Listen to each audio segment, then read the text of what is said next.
بسم الله الرحمن الرحيم إن الحمد لله نحمده ونستعينه ونستغفره ونعوذ بالله من شرور أنفسنا ومن سيئات أعمالنا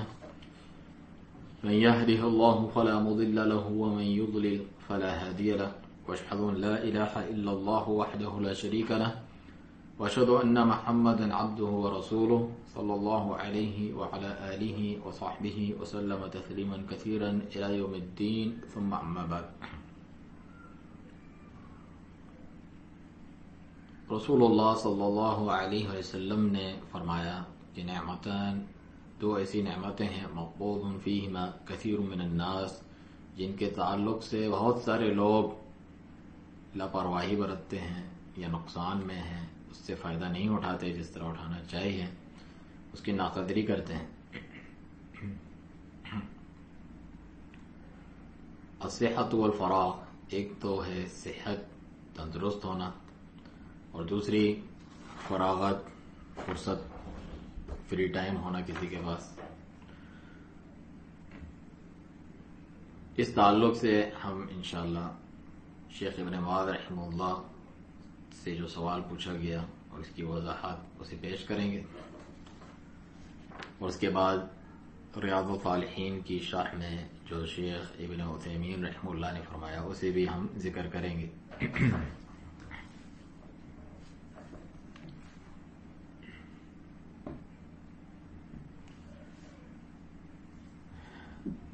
شیخ سے کوئی خاتون سوال کرتی ہے کہ ہم سماحت الشیخ سے یہ امید کرتے ہیں کہ وہ اس قول کی تشریح کریں گے کہ نعمتان مقبوض فیہما کثیر من الناس، دو ایسی نعمتیں ہیں جس کی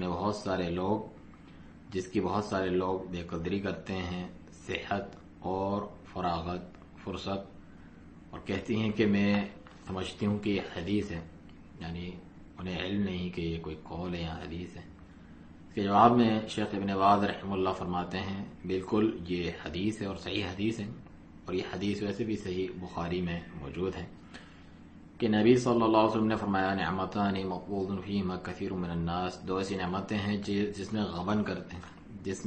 جس کی ناقدری کرتے ہیں بہت سارے لوگ. الصحت والفراغ، صحت مندی اور فراغت، فرصت. یعنی فرماتے ہیں شیخ ابن باز رحمہ اللہ بہت سارے لوگ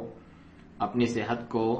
ضائع کرتے ہیں، یعنی بغیر فائدے کی ہی صحت مندی کے اوقات گزار دیتے ہیں. اسی طرح جو فراغت انہیں ملتی ہے اسے بھی بیکار گزارتے ہیں. جسم ان کا صحیح ہوتا ہے، بدن میں ان کی عافیت ہوتی ہے اور ان کے پاس فارغ وقت ہوتا ہے، لیکن اسے اس چیز میں استعمال نہیں کرتے جو انہیں نفع پہنچائے اور اللہ سبحانہ تعالیٰ کے قریب کریں یا دنیا میں ہی کچھ نفع پہنچے.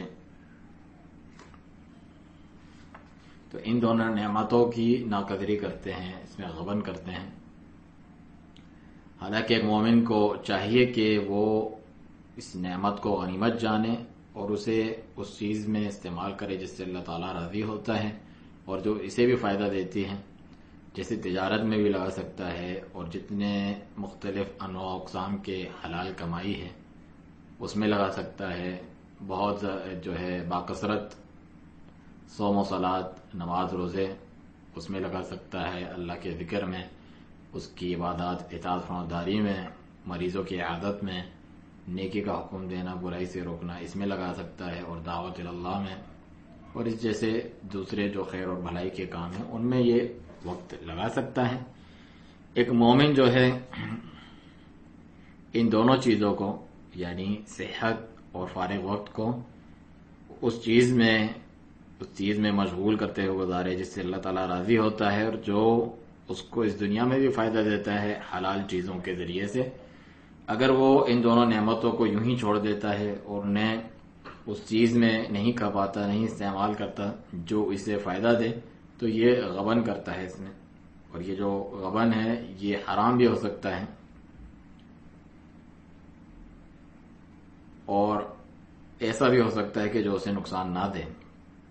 کیونکہ اگر وہ اللہ تعالیٰ کی معصیت یعنی اس کی نافرمانی میں انہیں نہیں لگاتا، بس واجبات ادا کرتا ہے تو یہ یعنی اس کو ضائع کر دینا اسے یوں تو نقصان نہیں پہنچائے گا اس طریقے کا، لیکن محروم رہے گا وہ اس خیر سے. لیکن اگر اس کی جو صحت ہے وہ چاق و چوبند ہے تو وہ اسے استعمال کرتا ہے اپنی اس توانائی کو اللہ تعالیٰ کی نافرمانی میں، یہ چیز اسے نقصان دے گی. اسی طریقے سے جو فارغ ٹائم ہے اسے اللہ تعالیٰ کی نافرمانی میں گزارتا ہے تو یہ اسے نقصان دے گی. لیکن وہ اللہ تعالیٰ کی نافرمانی میں اگر اسے استعمال نہیں کرتا، البتہ جو مستحب اور اچھے اعمال ہیں وہ بہت زیادہ ادا نہیں کرتا ان میں،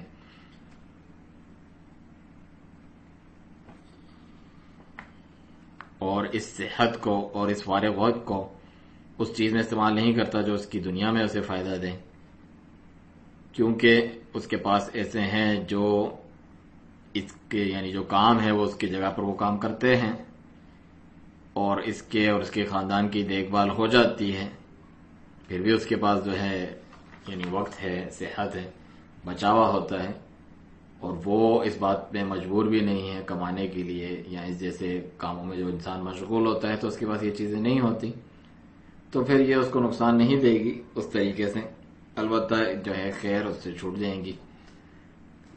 اسی لیے یہ ایک قسم کا غبن ہے، ایک قسم کے جو ہے ناقدری کرنا ہو اور اپنا ایک حصہ جو مل سکتا تھا اس کو ضائع کرنا ہے. اگر وہ اپنی صحت کو اس چیز میں لگاتا جو اسے فائدہ پہنچاتی، اللہ کا ذکر کرنے میں، مختلف مشروع انواع و اقسام کی اطاعت فرمانبرداری کرنے میں، اللہ کی عبادت کرنے میں، اسی طرح جو پاکیزہ اور حلال کمائی ہے اسے کمانے میں،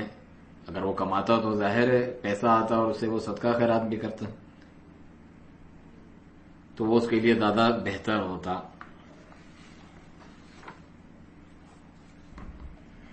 اسی طرح ریاض الصالحین جو امام النووی رحمہ اللہ کی حدیث کی کتاب ہے، اس میں اس حدیث کی تشریح کرتے ہوئے شیخ فرماتے ہیں جو کہ باب المجاہدہ میں ذکر کی ہے، عن ابن عباس رضی اللہ عنہما قال قال رسول اللہ صلی اللہ علیہ وسلم نعمتان مغبوط فیہما کثیر من الناس الصحة والفراغ. ابن عباس رضی اللہ عنہما سے روایت ہے کہ رسول اللہ صلی اللہ علیہ وسلم نے فرمایا، دو ایسی نعمتیں ہیں جس میں لوگوں کی بہت بڑی تعداد جو ہے اس کی ناقدری کرتی ہے، اس کی بے قدری کرتی ہے، صحت اور فارغ وقت. یہ صحیح بخاری کی روایت ہے. شیخ ابن عثیمین رحمہ اللہ اس کی تشریح کرتے ہوئے فرماتے ہیں کہ مؤلف رحمہ اللہ نے یہ ابن عباس رضی اللہ عنہ کی روایت یہاں پر ذکر کی اور پھر اس روایت کے الفاظ شیخ نے ذکر کیے. اس کا مطلب یہ ہے کہ یہ جو دونوں نعمتوں کی قسم ہے، جنس ہے، اس کے تعلق سے بہت سے لوگ جو ہے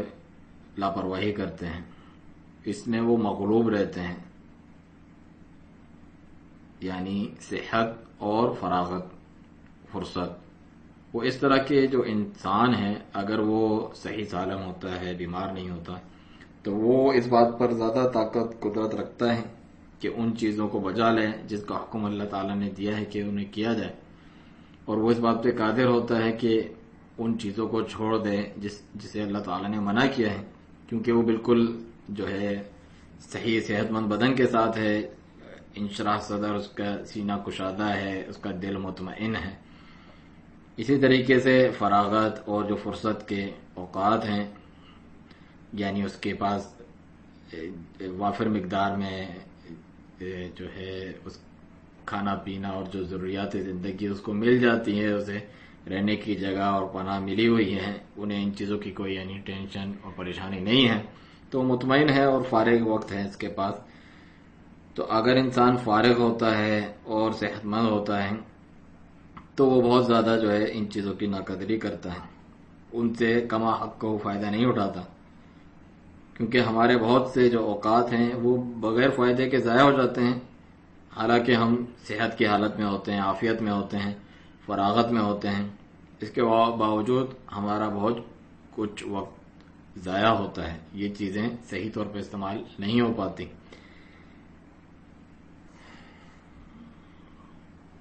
لیکن یہ جو غبن ہے اس کو ہم دنیا میں یوں نہیں جان پاتے. انسان کو اس وقت اس کا احساس ہوگا جب اس کی موت قریب آئے گی اور جب قیامت کا وقت ہوگا. اس کی دلیل اللہ تعالیٰ کا فرمان ہے حتی اذا جاء احدهم الموت قال رب ارجعون، یہاں تک کہ جب ان میں سے کسی کے پاس موت آتی ہے تو وہ کہتا ہے اے میرے رب مجھے واپس بھیج دیں. لعلی اعمل صالحا فیما ترکت، کہ شاید کہ اب میں جا کر اب جو ہے اچھے عمل کروں گا، جو میں پیچھے چھوڑ آیا انہیں میں ان کا مداوع کروں گا، نہیں کر سکا. یہ سورۃ المؤمنون کی آیت 99 اور 100 ہے. اسی طرح اللہ عز و جل نے سورۃ المنافقون میں فرمایا کہ من قبل ان یأتی احدکم الموت، یعنی خرچ کرو اللہ کی راہ میں، جو ہم نے تمہیں دیا اس میں خرچ کرو اس سے پہلے کہ تم میں سے کسی کے پاس موت آئے. فیقول ربی لولا اخرتنی الی اجل قریب، تو وہ کہنے لگے کہ اے میرے رب کیوں نہ تو نے مجھے اور تھوڑی سی مہلت دی ہوتی یا دے، فاصدق واکن من الصالحین، تو اب میں صدقہ خیرات بھی کروں گا اور جو ہے اور نیک صالحین میں سے ہو جاؤں گا. تو اللہ عز و جل نے اسی آیت میں جو اس کے بعد والی آیت میں جواب دیا، سورۃ المنافقون آیت 10 اور 11، وَلَن يُؤَخِّرَ اللَّهُ نَفْسًا إِذَا جَاءَ أَجَلُهَا، اور اللہ تعالیٰ ہرگز بھی مہلت نہیں دیتا، اسے لیٹ نہیں کرتا، تاخیر نہیں کرتا کسی نفس کے لیے جب اس کا ٹائم پورا ہو جائے، جب اس کی موت وقت آ جائے. وَاللَّهُ خَبِيرٌ بِمَا تَعْمَلُونَ، اور اللہ تعالیٰ خوب جانتا ہے جو تم عمل کرتے رہے ہو، جو عمل کرتے ہو. تو در حقیقت یہ جو بہت سے اوقات ہیں ہم سے یوں ہی ضائع ہو جاتے ہیں، بیکار جاتے ہیں، کوئی ہم ان سے فائدہ نہیں اٹھاتے، نہ ہی اللہ کے بندوں میں سے کسی دوسرے کو فائدہ پہنچاتے ہیں، اور نہ ہی اس پر کوئی ندامت کرتے ہیں جب تک موت کا سامنا نہ ہو. انسان تمنا کرتا ہے کہ اس وقت کے مجھے فرصت مل جائے، چاہے 1 منٹ کی ہی کیوں نہ ہو، تاکہ جو کوتاہی ہوئی ہے میں اس کا مداوع کروں، میں اس کو اصلاح کروں، جا کے صحیح کروں. لیکن یہ نہیں ہو سکتا اس وقت. پھر یہ بھی ہے کہ جو ایک انسان ہے، یہ جو 2 نعمتیں ہیں صحت کی اور فرصت کی، یہ موت کے ہی وقت ختم نہیں ہوتی. بعض لوگوں کی اس سے پہلے بھی ان سے یہ نعمتیں چھوٹ جاتی ہیں، چھن جاتی ہیں، کم ہو جاتی ہیں. جیسا کہ کوئی شدید مریض ہو جائے اور اس بات سے جو ہے عاجز ہو جائے کہ وہ کام کر پائے جو اللہ تعالیٰ نے اس پہ واجب قرار دیے ہیں، اور ہو سکتا ہے وہ مریض ہو جائے، اس کا سینہ تنگ ہو جائے، شرح صدر اسے حاصل نہ ہو اور وہ تھک ہار جائے. اور یہ بھی ہوتا ہے کہ گھر والوں کے لیے کمانے کے لیے اتنا مشغول ہوتا ہے کہ اس سے بہت ساری عبادات اور اطاعت کے کام رہ جاتے ہیں. اسی لیے چاہیے ہر عقل مند انسان کو کہ وہ صحت اور فراغت کی یہ جو لمحات ہیں ان کو موقع غنیمت جانیں اور انہیں اللہ عز و جل کی اطاعت میں جس قدر اس سے ہو سکے گزاریں. اگر وہ قاری قرآن ہیں تو بکثرت قراءت قرآن کریں، اگر وہ قراءت نہیں جانتا تو بکثرت اللہ تعالیٰ کا ذکر کریں، اگر اس کے لیے ممکن نہیں تو وہ نیکی کا حکم کرے، برائی سے روکیں، اور اپنے دیگر بھائیوں کے لیے وہ چیزیں دے جس کی وہ استطاعت رکھتا ہے، مثلا ان کی مدد کرے، ان کے ساتھ احسان اور بھلائی کرے، معاونت کرے. یہ سارے جتنے بھی کام ہیں خیر کے کام ہیں جو ایسے ہی ہم پر سے گزر جاتے ہیں اور ہم بیکار میں کوئی فائدہ نہیں اٹھاتے ان سے. تو ایک عقل مند انسان وہ ہے جو اس فرصت کو موقع غنیمت جانتا ہے، صحت کو اور فراغت کو. اور اس میں دلیل ہے کہ اللہ تعالیٰ کی جو نعمتیں ہیں وہ ایک سے بڑھ کر ایک ہوتی ہیں، بعض بات سے زیادہ بڑی نعمتیں ہوتی ہیں. اور اللہ تعالیٰ کی سب سے بڑی نعمت کیا ہے جو اس نے ہم پر انعام کی؟ وہ اسلام کی نعمت ہے ایک بندے پر، جو اللہ سبحانہ وتعالیٰ فرماتا ہے اسلام کی جو نعمت ہے یہ اتنی عظیم نعمت ہے کہ جس سے بہت سارے لوگ محروم ہیں، گمراہ ہیں، اس تک نہیں پہنچ پاتے. اللہ تعالیٰ کا فرمان ہے الیوم اکملت لکم دینکم، آج کے دن میں نے تمہارے لیے تمہارا دین مکمل کر دیا، وَأَتْمَمْتُ عَلَيْكُمْ نِعْمَتِي، اور تم پر اپنی نعمت تمام کر دی، وَرَضِيتُ لَكُمُ الْإِسْلَامَ دِينًا، اور تمہارے لیے اسلام کے بطور دین ہونے پر راضی ہو گیا۔ سورۃ المائدہ آیت 3۔ تو اگر انسان یہ پاتا ہے کہ بے شک اللہ تعالیٰ نے اس پر اسلام کی اس نعمت کے ذریعے انعام کیا ہے اور اللہ تعالیٰ نے اس کا سینہ کھول دیا ہے اس کے لیے، تو یہ سب سے بڑی نعمتوں میں سے ہیں۔ دوسرے نمبر پہ عقل کی نعمت ہے، کیونکہ بلا شبہ جو انسان ہے اگر وہ دیکھے کسی کو جو اپنی یعنی عقل سے محروم ہے، کم عقل ہے، پاگل دیوانہ ہے، جو اپنے کام صحیح سے کر نہیں سکتا، بلکہ کبھی تو وہ اپنے آپ کو یا اپنے اہل و عیال تک کو نقصان پہنچا دیتا ہے اپنے ہی ہاتھوں، تو اللہ تعالیٰ کی تعریف کرتا ہے، اس کی حمد بیان کرتا ہے اس نعمت پہ، جو کہ بہت بڑی اور عظیم نعمت ہے۔ تیسری نعمت امن و امان کی نعمت ہے۔ ہمارے علاقے، وطن میں، سرزمین میں، ملکوں میں امن و امان کا ہونا، کیونکہ یہ بہت بڑی نعمتوں میں سے ہیں۔ میں آپ کے سامنے مثال بیان کرتا ہوں۔ ہمارے پہلے کے جو باپ دادے گزرے ہیں، آبا و اجداد، وہ بہت خوف میں رہا کرتے تھے ہمارے اسی ملک میں، یہاں تک کہ ہم سنتے ہیں کہ وہ ان میں سے جب کوئی فجر کی نماز پڑھنے کے لیے نکلتا تو وہ اپنے ساتھ اپنے اسلحے کو لے کر نکلتا، ایسے نہیں نکلتا، کیونکہ وہ ڈرتا تھا، اسے خدشہ ہوتا کہ کوئی اس کے اوپر زیادتی کرے گا، لوٹ لے گا۔ پھر میں آپ کو مثال بیان کروں کہ ابھی پچھلے سال تک جو گلف وار تھی، خلیجی جنگ تھی، کیسے لوگ ڈرے ہوئے تھے، اپنی کھڑکیاں بند کر دیتے، شمع بجھا دیتے، یعنی لائٹ بند کر دیتے جب بلیک آؤٹ ہوتا ہے، ڈرتے ہوئے، خوف سے، اس جو ہے خیال اور وہم سے کہ ان کی طرف ہی کوئی چیز نہ پھینک دی جائے، ان پر نہ حملہ ہو جائے۔ تو لوگ بہت عظیم قلق کا شکار تھے، تنگی کا شکار تھے، چنانچہ اور گھٹن کا شکار تھے۔ لہذا جو امن کی نعمت ہے، اس کے جیسی کوئی نعمت نہیں ہے سوائے اسلام اور عقل کے، جو ان سے پہلے ہم نے ذکر کی۔ چوتھی، اسی طریقے سے جو اللہ تعالیٰ نے ہم پر نعمت کی، خصوصاً ہمارے اس ملک میں، یعنی اپنے سعودی عرب کی شیخ بات کرتے ہیں کہ ہم عیش و عشرت میں رہتے ہیں، پرتعیش زندگی ہے، آسانی سے ہر جگہ پہ ہر چیزیں ہمیں میسر ہیں، آسانی سے ملتی ہیں، ہم خیر اور عافیت میں ہیں، اور الحمدللہ اللہ کی حمد و ثنا ہے اس پر۔ گھر بھرے ہوئے ہیں انواع اقسام کے رزق سے، چیزوں سے،